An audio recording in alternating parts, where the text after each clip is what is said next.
El prólogo de Orid, 21 de diciembre. Santa Mártir Juliana y 630 mártires con ella. Esta gloriosa virgen y mártir nació en Nicomedia de padres paganos. Al escuchar el Evangelio predicado, ella se entregó a Cristo con todo su corazón y comenzó a vivir en la observación exacta de los mandamientos del Señor. Eleucio, un senador, era su prometido. Para rechazarlo, Juliana le dijo que se casaría con él solo si se convertía en el eparco de esta ciudad. Ella le sugirió esto pensando que este joven nunca alcanzaría una posición tan alta. Sin embargo, Eleucio lo intentó y mediante halagos y sobornos logró el puesto de parca de Nicomedia. Julián entonces le reveló que ella era cristiana y que no podía casarse con él hasta que aceptara su fe y le dijo, entre comillas, ¿en qué nos beneficia estar unidos físicamente pero divididos espiritualmente? Amargado por esto, Eleucio la denunció ante su padre. El padre, enfurecido, la despreció, la golpeó y luego la entregó al eparca para que la torturara. El eparca ordenó que la golpearan severamente, luego la encarcelaron toda herida y ensangrentada. Sin embargo, el Señor la curó en prisión y ella apareció ante el eparca completamente sana. Luego la arrojó a un horno incandescente, pero el fuego no la quemó. Al ver este milagro, muchos creyeron en Cristo Dios. 500 hombres y 130 mujeres se convirtieron. El eparca los condenó a muerte y ordenó que todos fueran decapitados. Por lo tanto, sus almas ingresaron al paraíso. Entonces el malvado juez condenó a Santa Juliana a ser decapitada. Con un espíritu alegre, Juliana salió hacia el lugar de la ejecución, oró a Dios de rodillas y colocó su cabeza en la cuadra. Su cabeza fue cortada y su alma se fue a la luz eterna del reino de Cristo en el año 304. El castigo de Dios rápidamente le llegó a Eleucio. Mientras navegaba en el mar, su nave se partió y él cayó al agua. No encontró la muerte en el agua, sino que nadó hasta una isla donde los perros lo despedazaron y lo devoraron. San Pedro el Milagroso, metropolitano de Rusia.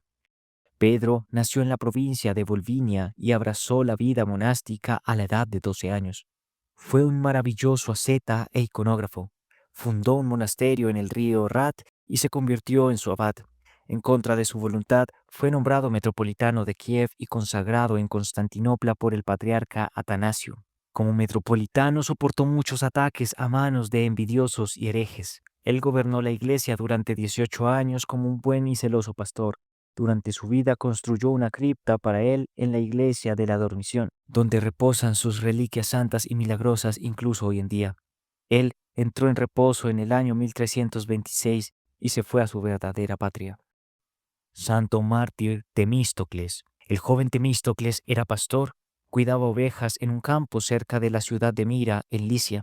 En ese momento, los perseguidores de cristianos perseguían a San Dioscórides y se encontraron con Temístocles en el campo.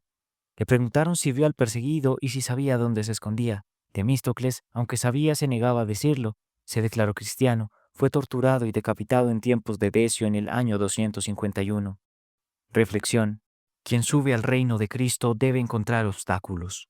Y estos obstáculos son numerosos y variados, especialmente peligrosos son los males de los demonios. Por lo tanto, cada hombre celoso por la vida espiritual debe ser especialmente cauteloso y no aceptar cada visión brillante del otro mundo como una revelación divina, que incluso un diablo puede aparecer como un ángel de luz, se muestra en la vida de la santa mártir Juliana. Cuando esta Virgen Santa yacía en prisión, el demonio se le apareció con una luz angelical, y él le aconsejó que ofreciera sacrificio a los ídolos para terminar con sus torturas. La asustada Juliana preguntó, ¿Quién eres tú? El diablo respondió, soy un ángel de Dios. Dios está muy preocupado por ti. Por lo tanto, Él me envió con el mensaje de que debes someterte al eparco para que tu cuerpo no sea destruido por el dolor. El Señor es misericordioso y te perdonará por la debilidad de tu cuerpo herido. La mártir se horrorizó ante estas palabras. Confundida se echó a llorar en oración a Dios, pidiéndole que revelara quién había hablado con ella. Entonces una voz del cielo vino a ella. Sé valiente, Juliana, estoy contigo. Te doy la autoridad y el poder sobre el que vino a ti, y tú sola descubrirás quién es él. El diablo estuvo obligado a reconocer que él era el mismo que había engañado a Eva en el paraíso, que le dijo a Caín que asesinara a Abel, a Herodes que matara a los niños de Belén, a los judíos que apedrearan a Esteban, a Nerón que crucificara a Pedro al revés, y que decapitara a Pablo y demás. Por lo tanto, esta Virgen Santa, ceñida con el poder de Dios, no se dejó engañar por el espíritu malo, pero ella lo derrotó con sus oraciones vigilantes y ardientes a Dios. Contemplación. Contemplar el arrepentimiento de David.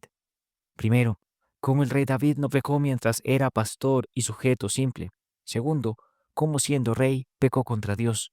Tercero, cómo reconoció inmediatamente su pecado, lo confesó y se arrepintió amargamente.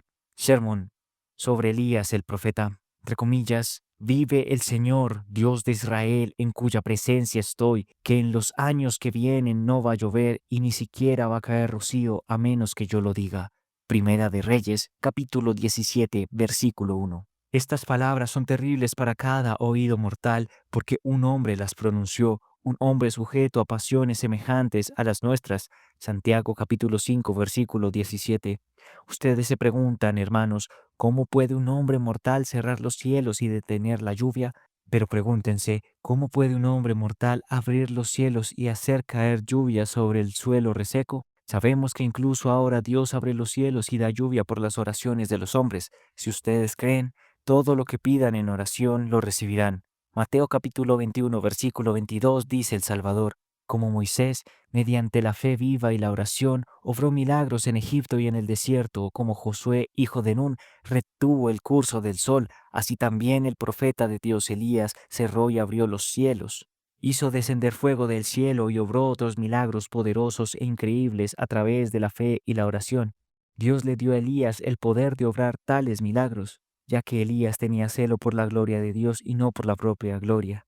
Entre comillas, he tenido mucho celo por el Señor, Dios de los ejércitos. Primera de Reyes, capítulo 19, versículo 14.